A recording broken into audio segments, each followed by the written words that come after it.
रात ही वाक़ियो थियो आहे तक़रीबन ग़ालिबन 1:30 बजे जो 2 बजे जो। सुबुह सां ही मुंहिंजी बिरादरी खोसे पाड़े उमराणी पाड़े सां तालुक़ु रखंदड़ मोहम्मद याक़ूब सनाफ दौलत ख़ान खोसो उन सां इहो वाक़ियो पेश आयो आहे। महीनो पहिरियां बि इन खां ग़रीब खां फुर थी हुई, पोरियत आहे असांजी बिरादरी जो आहे। मोबाइल पैसा उन खां फुरियनि। राति जेको वाक़ियो थियो आहे त टारगेटिड वाक़ियो थियो आहे, फुर जे इरादे सां ई थियो आहे, दहशतगर्दी थी आहे। ऐं उन खां जेको आहे सो बीहण जो शायदि उनखे इशारो कयो हूंदनि, जेको मूंखे लॻे थो हू कोन बीठो आहे।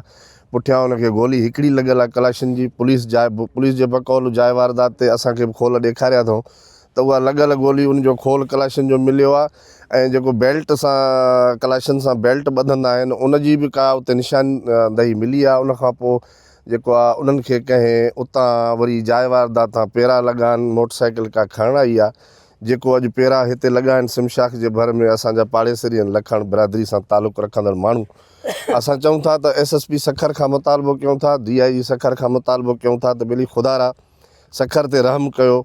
ॻाल्हियूं त तव्हां वॾियूं वॾियूं कंदा आहियो, प्रोटोकॉल्स त तव्हांखे वॾा आहिनि, फरमाइशी प्रोग्राम ते तव्हां हिते लॻल बि आहियो, कोई साल कढे थो कुझु। मूंखे पुलिसिंग जेका पुलिसिंग असल थियणु घुरिजे उहा पुलिसिंग मूंखे नज़र नथी अचे। ख़ासि तौर ते सखर ज़िले में मुंहिंजो मुतालबो आहे त पोइ त ग़रीब जेको असांजी बिरादरी सां तालुक़ु रखंदड़ माण्हू आहे, बेगुनाह जो क़तल थियो आहे, उन सां इंसाफ़ कयो वञे।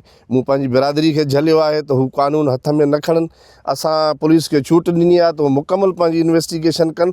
असांखे पंहिंजो क़तल जेको थियो आहे, बेगुनाह बेरहमाना क़तल थियो आहे, उनखे फौरी तौर ते पधिरो करे असां सां इंसाफ़ कयो।